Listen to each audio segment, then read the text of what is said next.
رَبَّنَا هَبْ لَنَا مِنْ أَزْوَاجِنَا وَذُرِّيَّاتِنَا قُرَّةَ أَعْيُنٍ.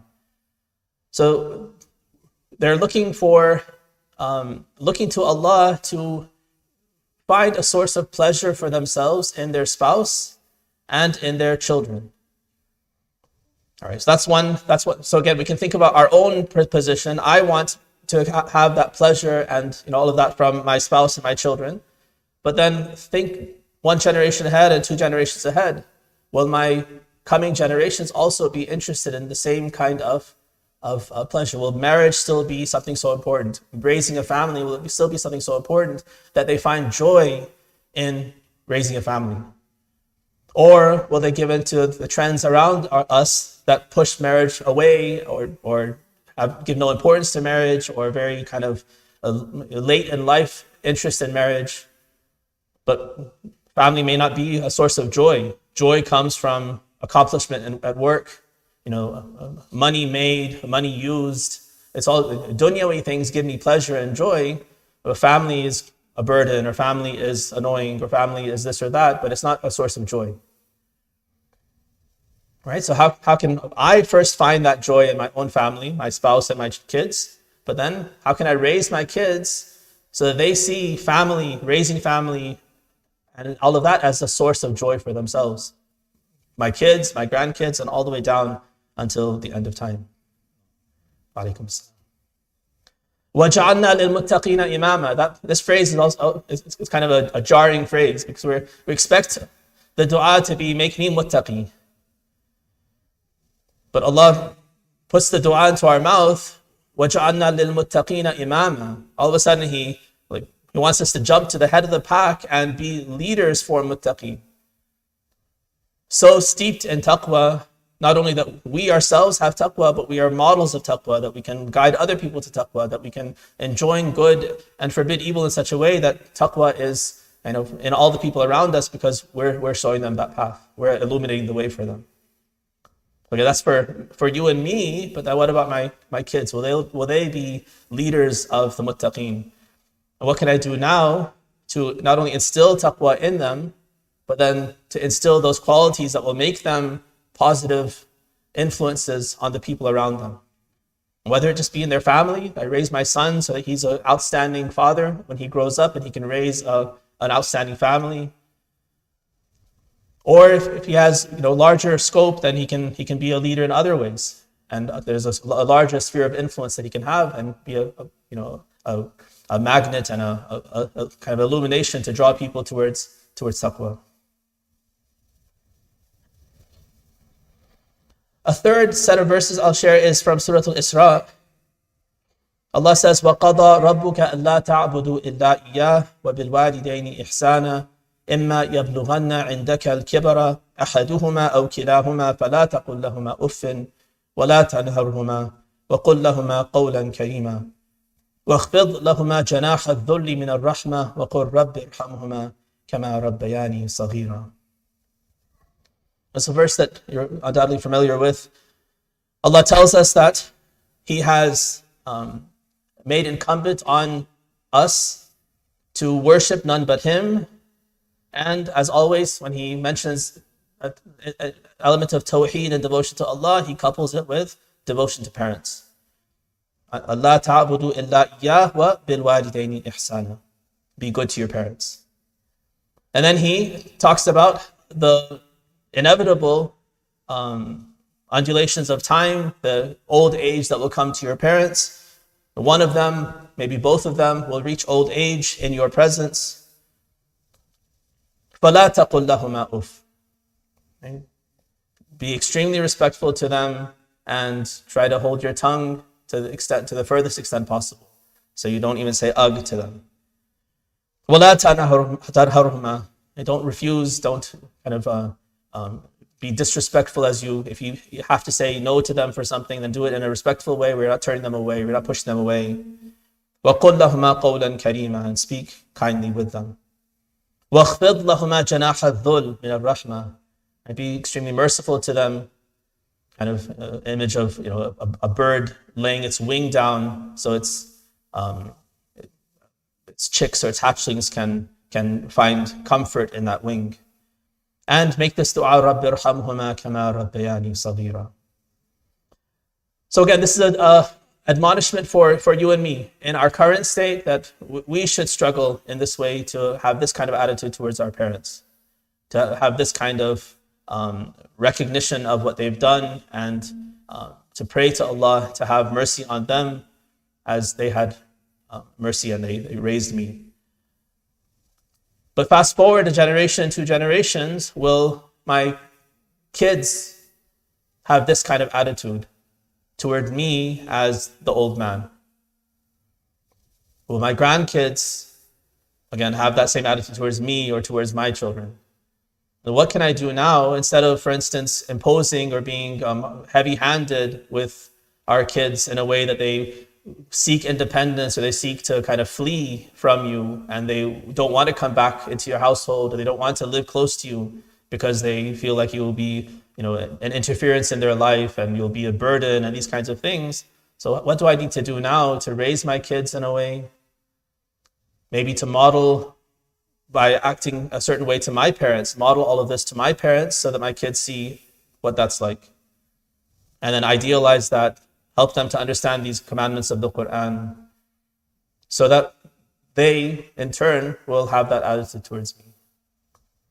Yeah, so if we have this kind of a long-term goal, and we think about, we're raising our grandkids and our great-grandkids, instead of only raising my 10-year-old right now, then that will give us a much better perspective. It'll give us an idea of where we're trying to get to. And then we can understand that, this particular task that I want my child to do, it's not worth forcing them, for instance, or having a harsh relationship to get it done now, if in the long term it creates distance between them and me, or it creates a hatred between them and the deen, or any of those kinds of negative feelings. That's the primary thing, to have them be passionate about being Muslim, to love to be, a follower of Ahlul Bayt, to have them love family and to find joy in family, to see that they, have great respect for elders, that they have compassion for younger people in the family. Those kinds of attitudes, akhlaq, that should be at the forefront, and inculcating that in our kids should be our primary focus. Recite salawat ala Muhammad wa ali Muhammad.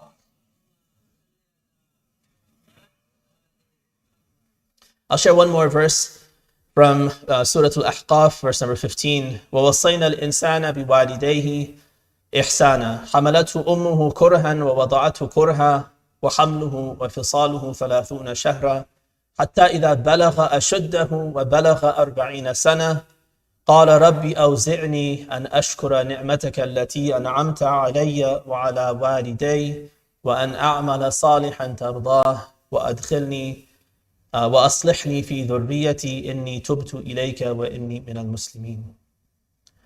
This verse actually helps us to zoom out and have that perspective, because it speaks about these 3 generations. He's talking to us right now first. وَوَصَّيْنَا الْإِنسَانَ بِوَالِدَيْهِ إِحْسَانًا. Allah is commanding you and me to be good to our parents. And then he reminds us of the burdens and the troubles that especially our mother went through to get us here. حَمَلَتْهُ أُمُّهُ كُرْهًا وَوَضَعَتْهُ كُرْهًا. The pregnancy was hard. The bearing bearing me was hard.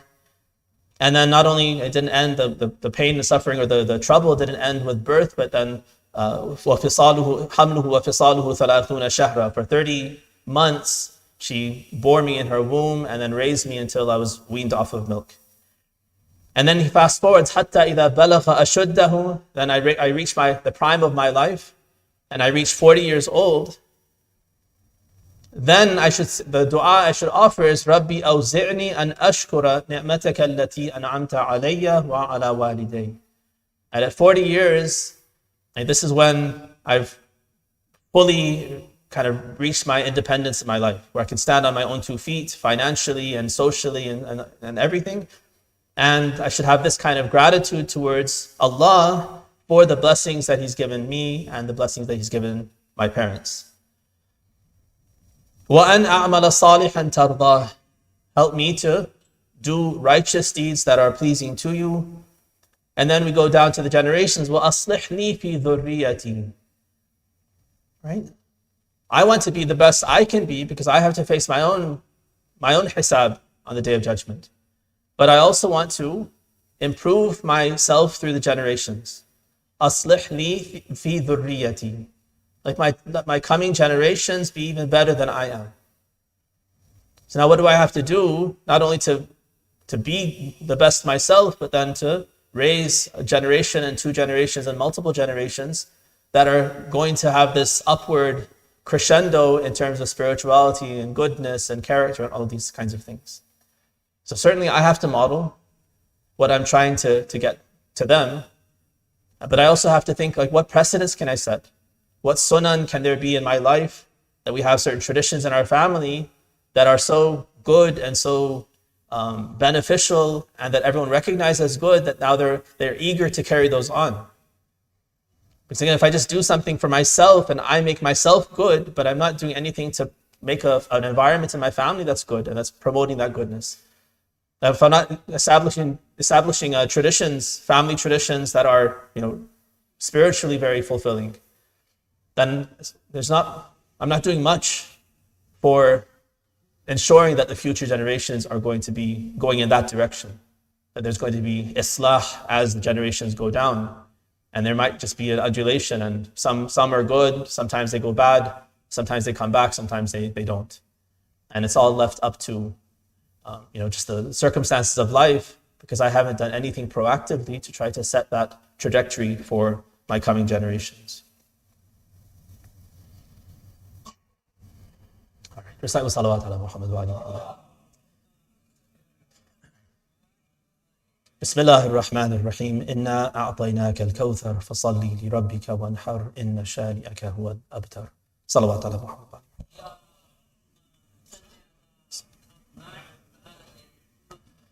اللهم صل على اللهم صل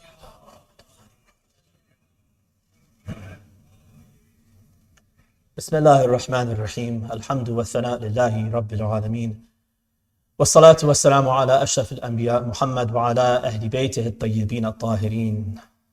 اللهم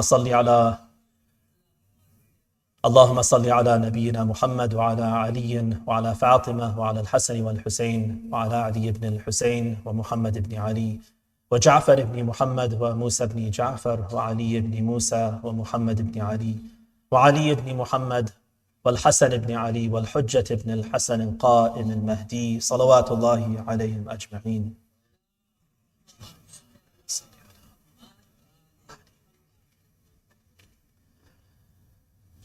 اللهم اغفر للمؤمنين والمؤمنات والمسلمين والمسلمات الأحياء منهم والأموات. Once again, in the second khutbah, I call on all of us to try to foster taqwa within ourselves, God consciousness, constantly thinking about Allah and His pleasure and avoiding His displeasure. Just to finish off this topic of parenting, and this idea of looking at the long goal and seeing what I want my kids to be in the future, and maybe even generations to come, what I want them to be in the future, and doing things now that will lead to that kind of result.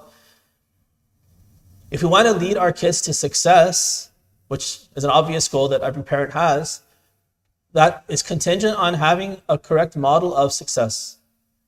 And so whatever our model is, whatever we think of as being a successful, adult for our children when they're 20 and 30 and 40, that's going to dictate how we raise them and what kind of priorities we have for them, what kind of opportunities we make for them as they're growing. And so again, instead of focusing on the immediate first and the short term first, we should reconcile, we should come to some understanding of what that goal is that we have for them. What do we hope that they'll become when they're 40 years old? When they come to that age, that critical age in their life, and now they're turning around, looking at the past and looking at the future, to give them that sense of, when they're focused on gratitude to Allah and gratitude to parents, and what am I trying to get them to in their ashud, in their prime?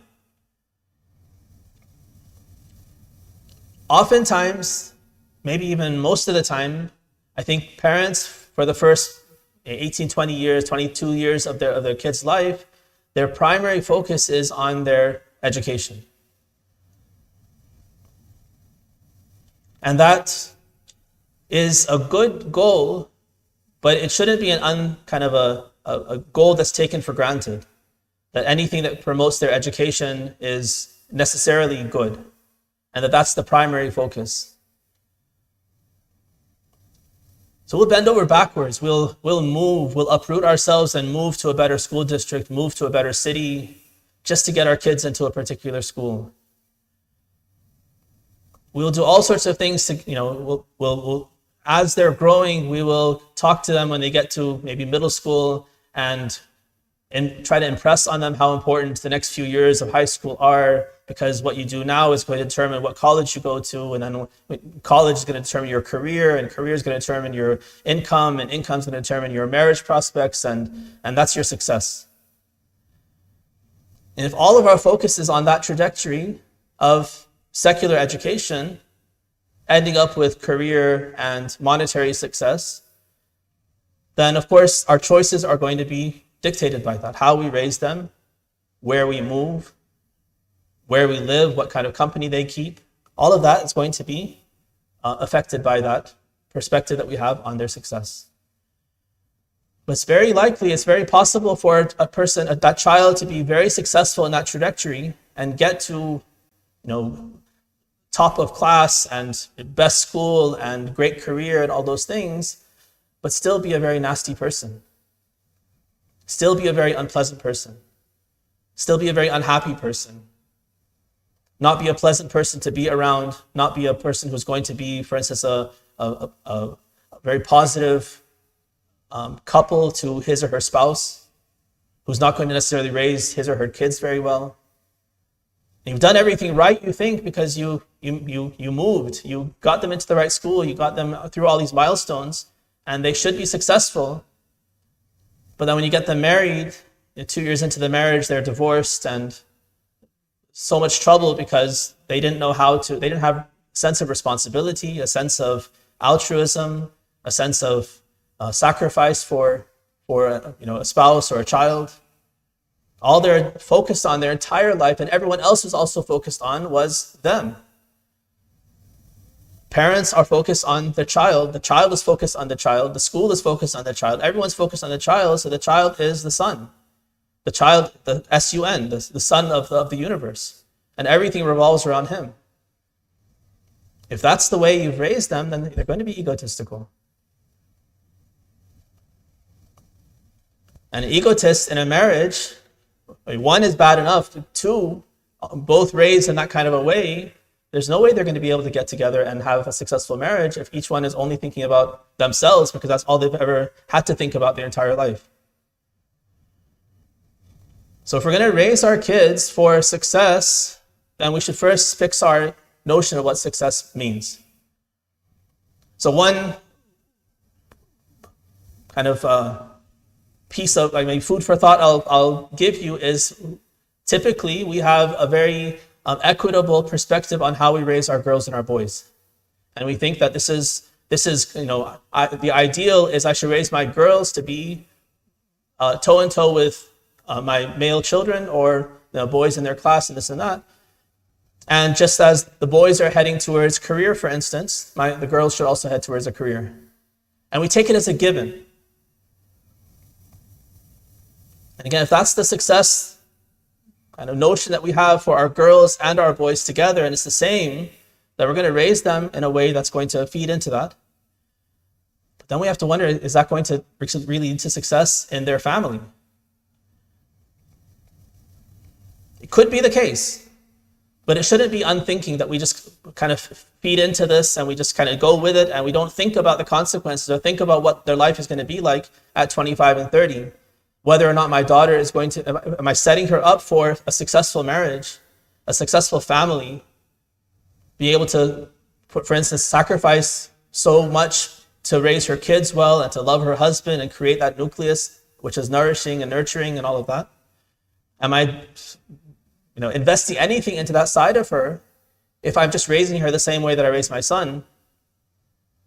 and expecting her to go through all the same milestones and excel in all the same ways and get into the top school and get into a very demanding career that's going to consume her life. And that's what I'm teaching her will be her success, is if she's a top-notch lawyer and a top-notch doctor and this and that. And at some point, that reality crashes in. She's either thinking of getting married or she's in a marriage and she realizes that she can't do everything. She can't put everything into a career and also have a successful family. So we should think about that whole paradigm of success. And we as parents should know what we're setting our kids up for, help them to also think about what the future holds and what kind of life they really want to live. If they want to have a life and a family like the family you've given them, then there are certain choices that have to be made along the way.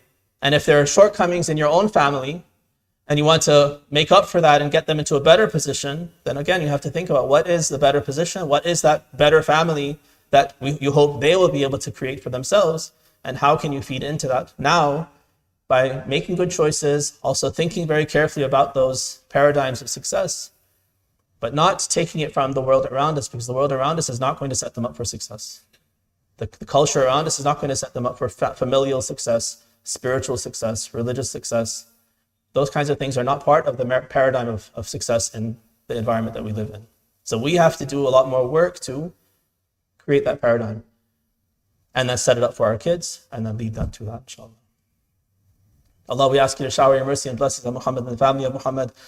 We ask you to forgive us for our sins, forgive all of our marhumeen, all of the believers, living and dead. We ask you for guidance, especially in raising our children. Have your protective hand over them as long as they live, and guide them to success in your eyes, success on the Day of Judgment. وآخر دعوانا أن الحمد لله رب العالمين. بسم الله الرحمن الرحيم. قل هو الله أحد الله الصمد لم يلد ولم يولد ولم يكن له كفوا أحد.